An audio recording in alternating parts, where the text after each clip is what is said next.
Hey folks, thanks for tuning into Queer in the District podcast, where we learn about the history of queer third places in Washington, D.C. Season 1 is focused on the evolution of queer bars from Prohibition to present day. This season, we've got two types of episodes, historical and after hours. Our historical episodes explore decades of queer bar history through narrative-driven stories, while our after-hour episodes bring back favorite guests for gossip games, advice, and late-night chats. This week is a historical episode, picking up right where we left off in the early 90s. If you'd like a chronological storytelling of this podcast, head to our first historical episode, XOXO Lad Forrester. And now we start our journey with one of DC's most loved and iconic traditions.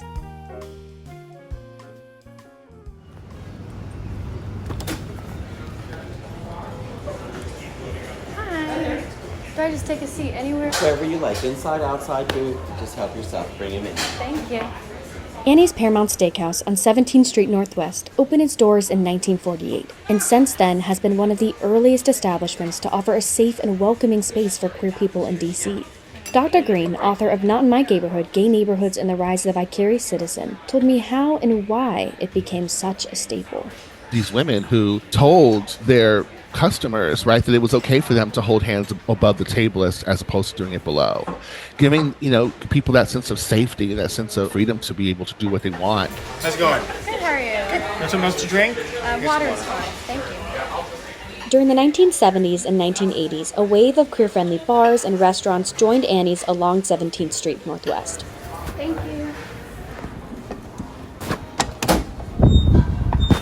In 1986, JR's Bar opened just 2 blocks down from Annie's, and it eventually became the birthplace of one of DC's most beloved annual LGBTQ+ traditions, the DC Drag High Heel Race. Every year on the Tuesday before Halloween, drag performers, high heel enthusiasts, and friends from all across the DMV gather in their tallest heels to compete against each other in a 2-block sprint down 17th Street. Legend has it that in October of 1986, 25 drag queens raced from JR's down the street and into Annie's, took a shot of schnapps, and then raced back to JR's. Clinton Winter was the first anointed winner of the race. His prize? A fabulous bottle of champagne. And since 1986, thousands of spectators and participants have gathered along 17th Street to see queens and queers sprint, and I mean sprint, down the street, heels clacking against the pavement. It's just the ultimate celebration of queer history, queer bars, and queer life. In 1991, Drew Banks, fresh off his move from San Francisco, decided that the drag high heel race was going to be his first foray into the DC queer bar scene. I thought it was going to be the perfect introduction to the gay life in DC. Little did Drew know that the race actually wasn't scheduled to happen that year, due to neighborhood pushback after the previous year's race in 1990. At this point, the event was such a staple tradition that many still visited JR's Bar and Annie's and other local queer bars on 17th Street, expecting to see their favorite race.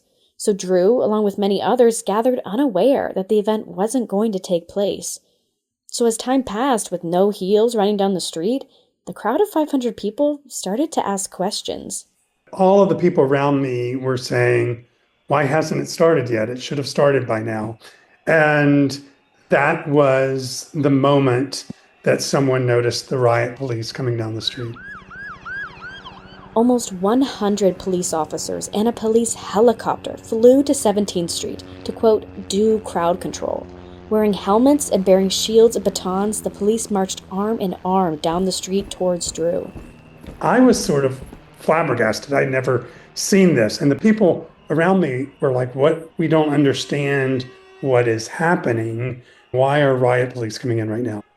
Drew, who was frustrated and confused, confronted one of the officers who approached him to disperse. And I said, you're acting like a bunch of Nazis. And I kid you not, the officer clicked his heel together, put his arm out, and said, Zig Heil. Shocked and disgusted by the police's behavior, Drew decided to stand his ground. I don't want to break the law, but what I want to do is to do something that is sort of states that we're not doing anything wrong. So I got a group of people to walk on the crosswalk every time that it said we could walk. So it was around 4 different corners. So by doing that, if we kept walking in a concentric circle, traffic couldn't pass because we were always blocking one of the ways for traffic. While what Drew was doing was perfectly legal, the riot police didn't respond well to the disruption. Well, at one point, they saw what we were doing, and I remember it very clearly. There were about 3 policemen standing in front of me, and the light had just turned to walk. And I stepped off the curb, and they were like, "Don't you step off that curb." And I said, "It says walk." And I stepped off the curb, and all of a sudden, there was a swarm. It was almost like they were waiting for it. There was a swarm of policemen on me. And this will sound silly, but I had just purchased a new pair of Oliver People's glasses. And I was one of those kids that was always breaking my glasses. And I was like, this is an expensive pair of glasses. I'm not going to break them. And I was asking them, I'm like, just take off my glasses. If you're going to slam my face into the ground, just take off my glasses. And then they wouldn't do it. And then I would just started screaming. It's like, please just take them off. Of course they didn't. They were ruined. And then my arms were zip tied behind my back. But as I was going down, I remember thinking, my shoulder is going to dislocate. And I didn't understand why until I saw the videotape of what had happened. They had lifted my arm so far behind my head that you could see my hand above my head. So my right shoulder almost did dislocate because of how violently they were pushing me to the ground. After Drew was released from jail that night, he returned to work the next day with the video of his arrest everywhere on the news. About a month later, the mayor formally apologized for the police's behavior and expunged the record of the 4 people arrested, including Drew. What had long been one of DC's most lighthearted and apolitical celebrations of queer culture, a high heel race beloved by LGBTQ+ bars and restaurants, was met with aggressive force. The tradition's legacy now includes the violent policing of the queer community, simply for gathering in joy. As we enter the 90s, queer visibility began to change, as more diverse and marginalized voices within the community began to challenge the white gay narrative that is often prioritized in gay bars in DC and nationwide. There was a bar down in Southeast called the Lost and Found, which was primarily at that time a gay men's bar.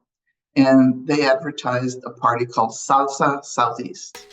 And so we thought, we'll go down there, we'll dance salsa music. So we get there Sunday afternoon, and the DJ, who happened to be Latino from New York, plays a few Latin tunes and then moves to whatever the popular music was of the day. And I remember I went up to him, I said, "Hey, are you going to play more salsa?" He said, "No." And I said, "Why not?" He says, "Well, you have to understand who the audience is here, who the clientele is here. White gay men." So we thought, okay, well, that, basically, you're discounting the fact that we're here. And, he was paid by the bar to do whatever they wanted. So we just said, okay, we're going to have to do it ourselves. And so that was the catalyst for Enlace organizing parties. Enlace was founded soon after the first March on Washington for gay and lesbian rights in 1987. It was DC's first Latina LGBTQ+ advocacy group. The group was led by Letty Gomez and started as a response to the AIDS and HIV epidemic and the discrimination that Latina queers were experiencing in the straight Latina community and in the white LGBTQ+ community. Their organizing wasn't just political, but social too. They hosted numerous bailes in people's houses and basements.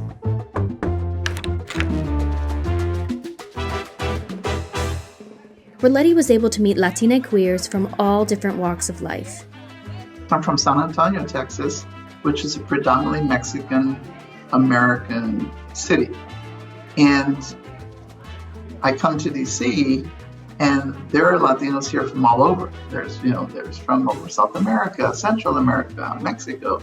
One of our members was from Spain.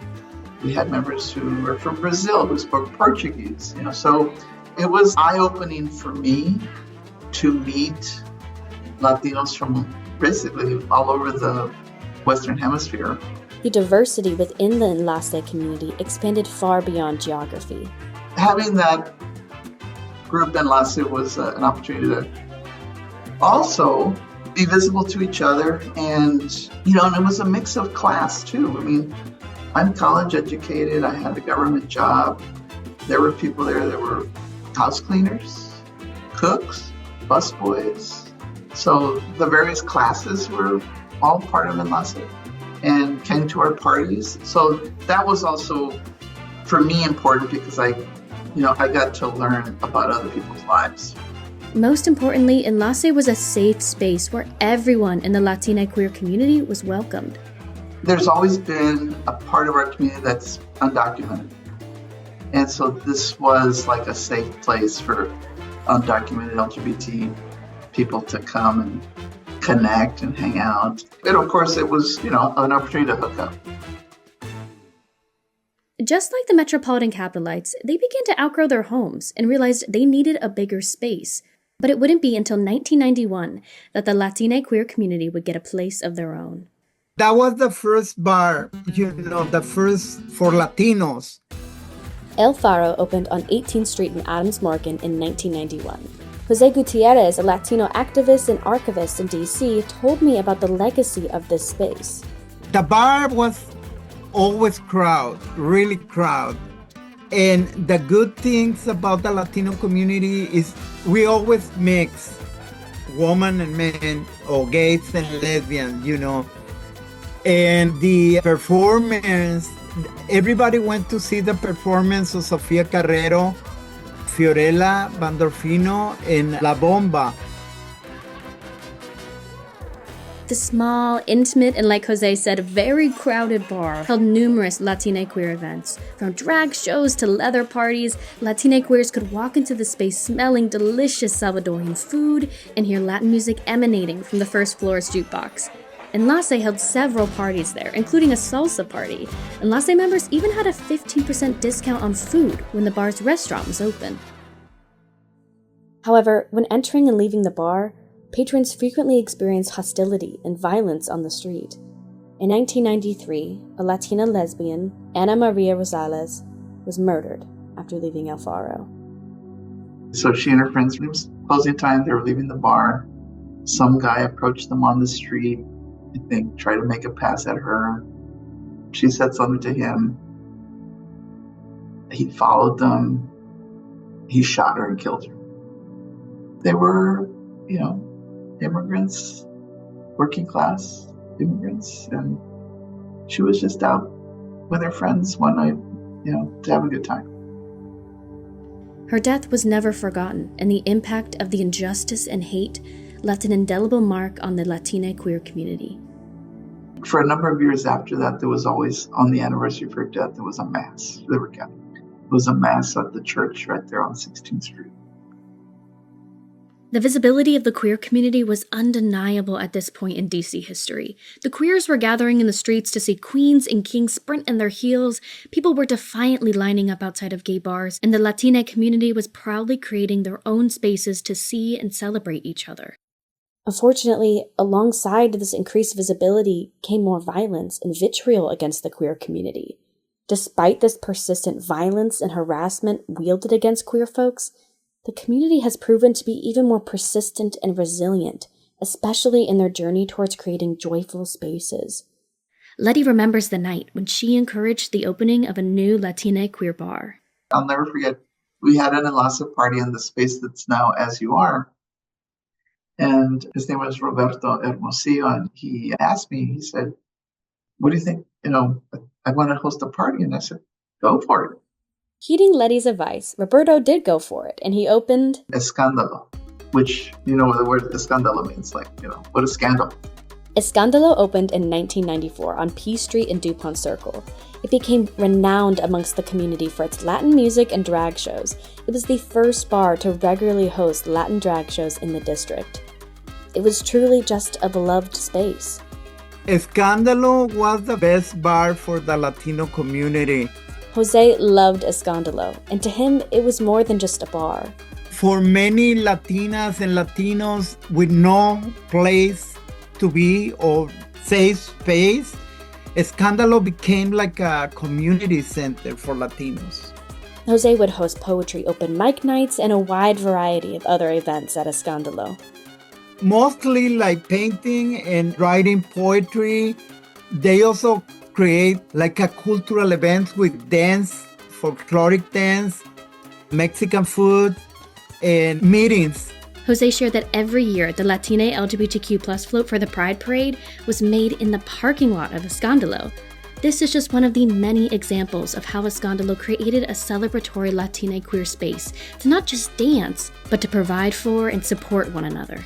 So the impact, I think they were extremely important for many, not only like to be a bar, but to be like a community center, to have a place to meet another Latinos and Latinas, to have a place to talk about poetry, a place to talk about cultural issues, and prevention also of HIV/AIDS. The AIDS epidemic was devastating the community in the early 90s. In 1991, AIDS was the leading cause of death for men 25 to 44 in the Latina community. Similar to the Black community, AIDS disproportionately impacted the Latina queer community. Accessibility to insurance, the price of medical care, as well as the lack of Spanish interpreters in healthcare, meant that many Latina queers were unable to get access to equitable care. Letty remembers how important it felt to be in spaces like Escándalo, a place where Enlace could educate their Latina queer peers on the importance of HIV and AIDS testing and prevention, but to also just celebrate each other. We had to find happiness and joy given what was happening, especially in the late 80s and 90s. I mean, I lost a couple of very dear friends to HIV.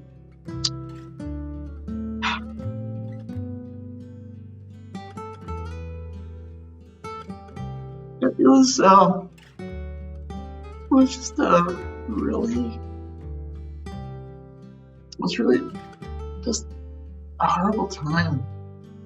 So, it was important to, have community, to come together and, celebrate life and then also, try to help each other.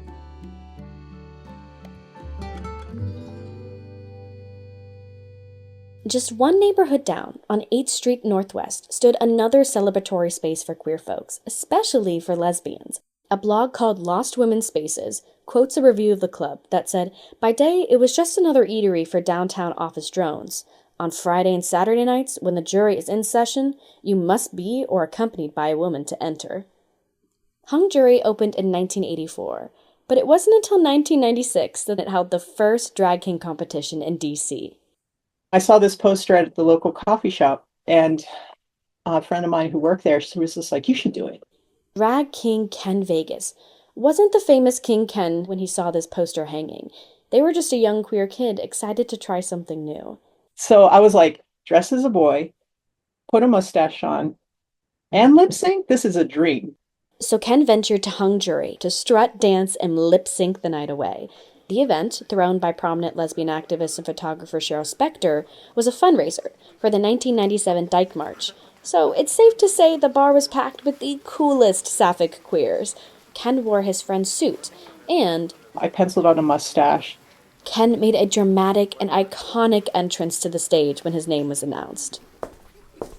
He was escorted to the stage arm in arm with a drag queen, and once reaching the spotlight, he pulled out a cigar, allowing his queen to light it. And as he took a puff, Fast Love by George Michael played, beginning his historic performance. Ken took home the crown that night, and thus began his legendary career. The one missing piece was there was no continuity of, there was no place for us to communicate about what we've learned, ideas, what we can do. It was just like, hey, we have a drag show. Do you want to perform? They had just a phone number to call. Ken longed to create a community of drag kings that was inclusive, encouraging, non-competitive, and endlessly creative. His dream became a reality when a local queer bar owner approached him after a performance. And he was just like, that was really cool. Would you consider doing a drag king show at Chaos? And I'm like, I'm a performer. I'm not a producer. Like, what the heck? I was just like, well, maybe this is my chance to implement these ideas. But no one had ever done what Ken was envisioning, forming a drag king troupe that performed regularly in the district. We had to start from scratch because there was no scene. There was just a handful of people who would occasionally do it. To test the waters, Ken threw a drag king competition at the queer bar Chaos. It was an enormous hit. So a few months later, riding on the coattails of the event's success, Ken formally launched the first and longest-running local drag king troupe, the DC Kings. The troupe lasted 15 years. I think the math is 140 consecutive shows nonstop. Like, we didn't have 1 month where we missed. We were just like monthly shows for 15 years. Over 400 drag kings came through. The first queer bar to host DC Kings and have a monthly show was in a basement on 16th Street Northwest near DuPont Circle. Club Chaos. There will never be another Chaos, period. There just won't. That doesn't mean there aren't places now that aren't better or something similar or in the same lines, but there will never be another Chaos. I will tell you that now. The bar was most popular amongst the Safa community and the Latina community. People would go, Chaos, it's like chaos. Chaos. Chaos hosted weekly Latina drag queen shows and had pictures of Latina divas all over. At times, you could find the bar walls adorned with Latina queer history. The owners provide me the space to create, posters, pictures, banners about the history of the queer Latino community in Washington, D.C. The bar was simply unforgettable. Nothing will ever replace Chaos. Chaos was such a fabulous spot. I love Chaos. I loved Chaos. That was a great spot. Club Chaos opened in 1998 and was a celebratory hub for the Latina queer community and the drag king community. Ebony Bell, a local queer advocate, speaker, and founder of Tag Magazine, loved Chaos and frequented the bar's weekly ladies' night on Wednesdays. Even if it was a night that I was going by myself, I knew I would meet somebody, I would know somebody, and be able to just have a good time. I think people take for granted how it feels to feel safe in a space. I think our heterosexual counterparts, maybe even heterosexual white counterparts, absolutely take that for granted because they usually don't know how it is to walk into a space where nobody looks like you or nobody that you know of identifies like you or whatever the case is. But it is a sense of peace when you have that. And that's exactly what Chaos created, was a sense of safety. It's nothing like the feeling of feeling like you belong and you're safe here and be around people who understand some of the same struggles that you're going through or having some of the same issues or somebody to talk to that's not going to judge you. There's nothing like that. And Chaos was one of a kind in that way. For Ebony, Chaos was legendary because it centered marginalized voices and experiences. Chaos created a community for others, as I like to say, for the others in our community. It was this kind of special environment that encouraged Ebony to try something new herself. Honestly, I was just living my pop star dream. In comes E. Clef, a suave dancer and player who took the stage at Chaos with his troupe, the DC Kings. Man, the DC Drag Kings was everything to me, especially as a young queer woman coming up, trying to figure out, my own stuff, my own identity, whatever that looked like. Drawing from her childhood love of Michael Jackson, Usher, and Justin Timberlake, Ebony was able to transform from a self-proclaimed nerd to a smooth-talking and dancing ladies' man. E. Clef's stellar dance moves and iconic beats meant one thing. He knew how to put on a show, and one of his favorites was performing the Michael Jackson hit, Thriller. I had 3 of my friends. I had the girl who did the girl part at the movie theater, and then I had my friends be the zombies and coming out. And people loved it. It was one of the first Kings to put on those type of productions because I wanted people to be entertained. E. Clef and the DC Kings were legendary, not just because of their immense talent and creativity, but because you couldn't see it regularly anywhere else in town. Because at the time, Chaos was the only place we could perform. The drag queens were performing at 90% of the bars. but Chaos was the only one. And eventually Apex and Badlands were like, hey, let's do something monthly here. I think we have something here. So it just created another space for us to do our art and grow community and have more people know about who we were, I think, which was huge. Chaos was the jumping point for the DC Kings to perform in other queer bars like Apex/Badlands and Phase 1. The success of their shows is a testament to the environment that Ken crafted within the troupe. I was never interested in editing people. Like if they wanted to not bind, that's fine. If they didn't want to like hide their hips, that's fine. If they didn't want to wear a mustache, that's fine. Like I didn't know what people were going to do, and I didn't want to guide them into my vision and assumption of what they should do. I was just curious. I'm like, let's just see what happens. Ken made all the Kings watch each other perform. At every DC King show, you'd find the troupe members lining the back rows, watching and cheering on their group members. I was very adamant about us seeing what each other is doing and being very supportive and feeding off of each other that way. Eclef always felt celebrated and seen by his fellow troupe members. They've created a space that allows us to feel like we're stars. Most importantly, the DC Kings provided a family where people were able to explore who they were on and off the stage. We met a lot of great people and provided an opportunity for folks to figure out who they are as humans. A lot of folks transitioned, which is so cool. They found their authentic selves through being a DC King. Chaos was just the beginning of the DC Kings' fantastic legacy in queer bars throughout DC. But that small basement bar demonstrates that our community doesn't need large stages or dramatic lights to create show-stopping performances. Just like Racine said about performances in the Black Nugget in the 60s. The girls made it work.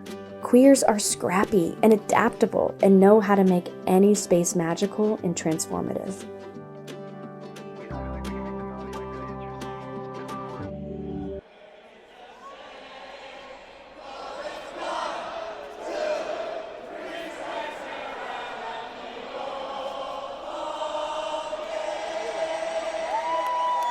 Attending a Nationals game feels like a summer tradition for many DC residents.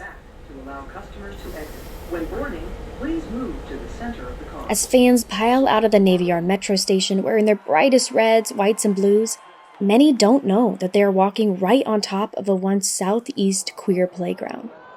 The sounds of home runs and the smell of overpriced hot dogs used to be filled with the beats of tracks DJs and the smell of sweat from the dancers at Ziegfeld Secrets. Navy Yard, an artificial landscape built right on top of significant DC history, including queer history, is an example of a modern-day gentrified neighborhood. When the National Stadium was approved by the city in 2006, many places were forced to close and subsequently demolished so the stadium could be built in its place. One place that was shut down for the National Stadium was home to a legendary Black lesbian strip club event.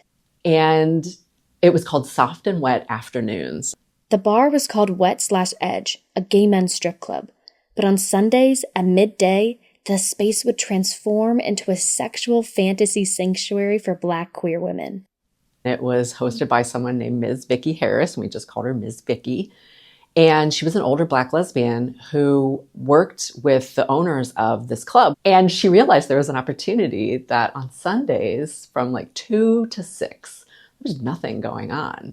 And they could use that space before it was time for the boys to come on stage.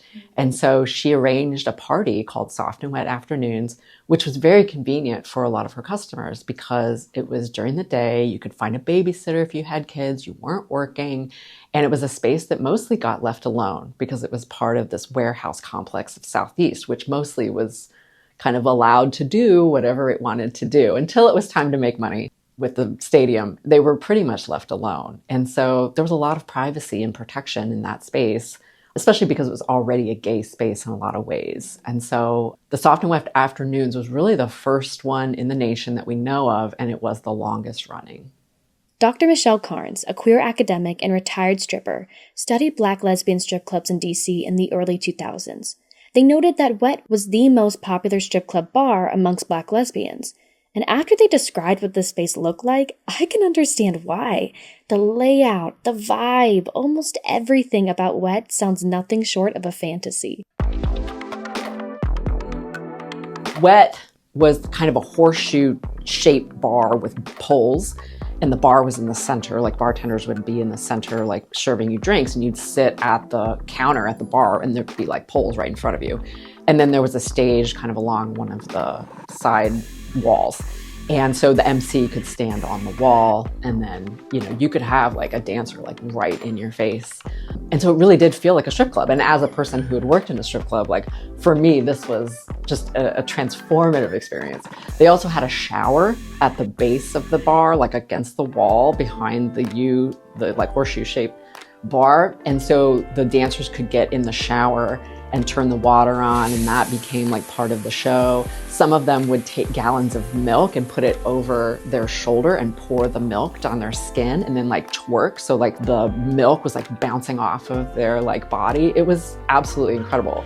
Dr. Carnes would spend their Sundays sitting at the horseshoe bar with their notebook, diligently documenting what they saw. It really was a space that invited you to center Black women's bodies in all shapes and sizes and colors. And I had never been in a space like that centered Black women's like beauty in that way.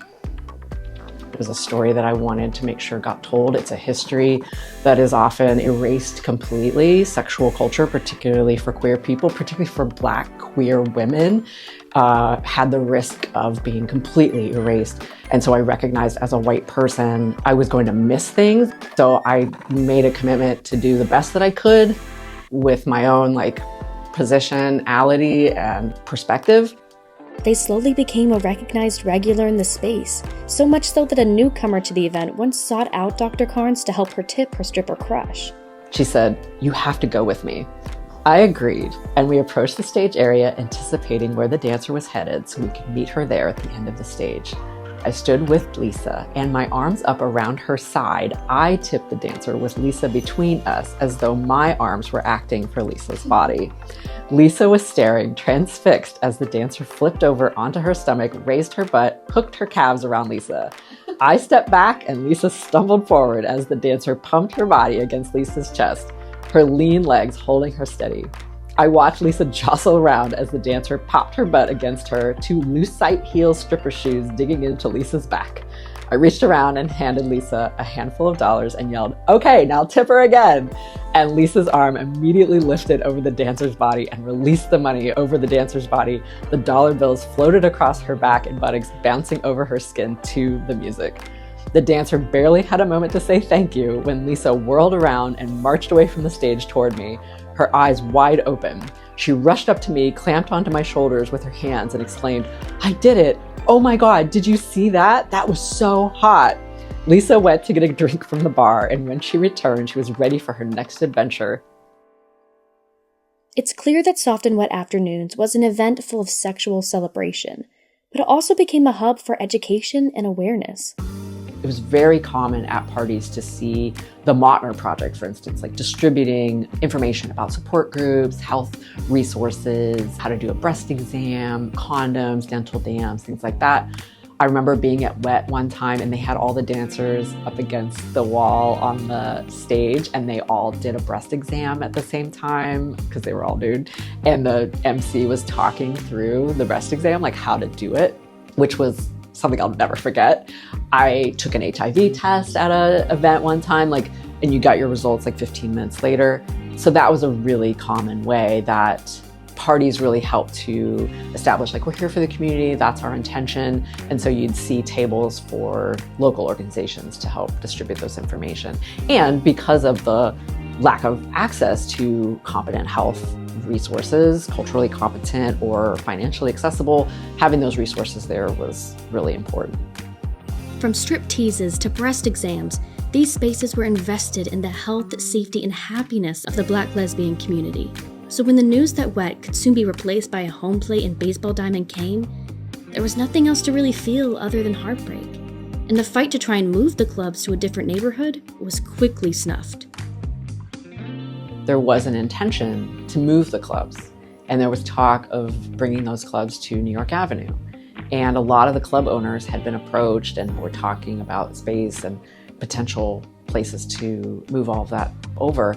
But there was a lot of NIMBY going on. There was a lot of like, well, I don't want a bunch of sex clubs in my backyard. And I'm sure you read about the letter to the editor for the Washington Blade that was about like, why should we celebrate these clubs that are like a threat to us getting gay marriage and stuff?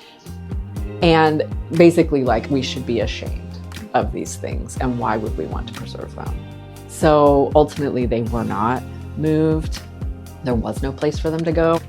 So in September 2006, Wet had its last soft and wet afternoon.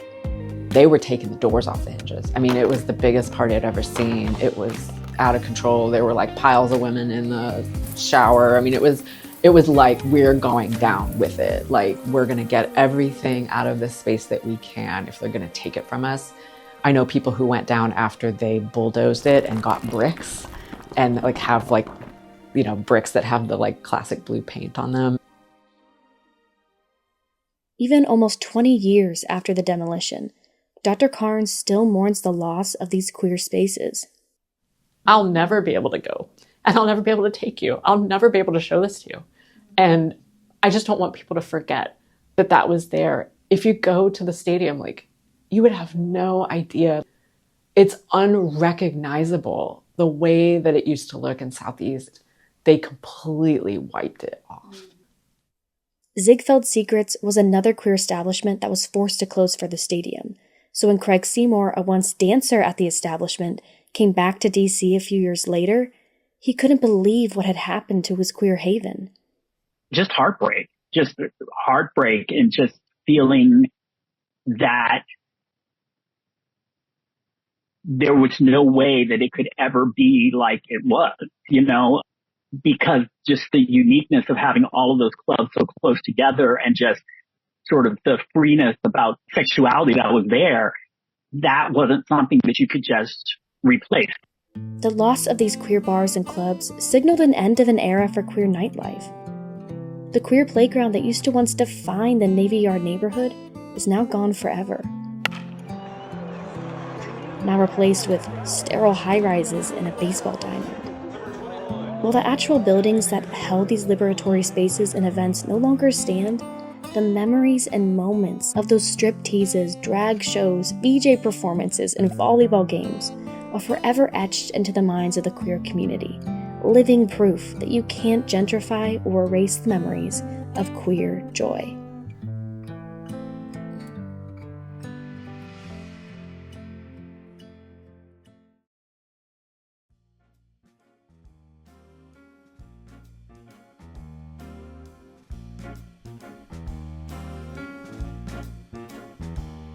Hey baby, we're so glad you're here and thanks for listening until the end of the episode. Don't worry, we promise we won't leave you hanging for too long.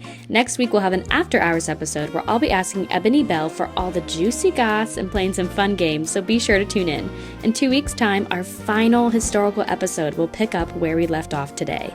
We want to thank the Rainbow History Project, the DC Public Library, and the countless other academics and historians, whether featured in these episodes or not, who helped inspire and guide us through this process. And shout out to the rest of the QTDP team, Ellie and Mads, for making this podcast happen. You can find a transcript for this and every episode on our website at queerinthedistrictpodcast.com and linked below in the episode notes. If you want to learn more and stay up to date on all things Queer in the District Podcast, follow our social media pages at Queer in the District Podcast. You don't want to miss exclusive interview clips, juicy voicemails, and bi-weekly spotlights.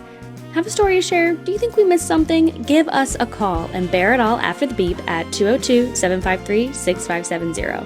If you're still with us, as always, we have a treat for you. To finish us off this week, we have an anonymous caller who left a love letter for their best friend. If you feel so inclined, maybe take a page out of their book and tell your friends you love them today, too. Hey, Roman. God knows we have not had enough time to talk together. I've known you for almost 5 years now, and it feels like I've known you my entire life.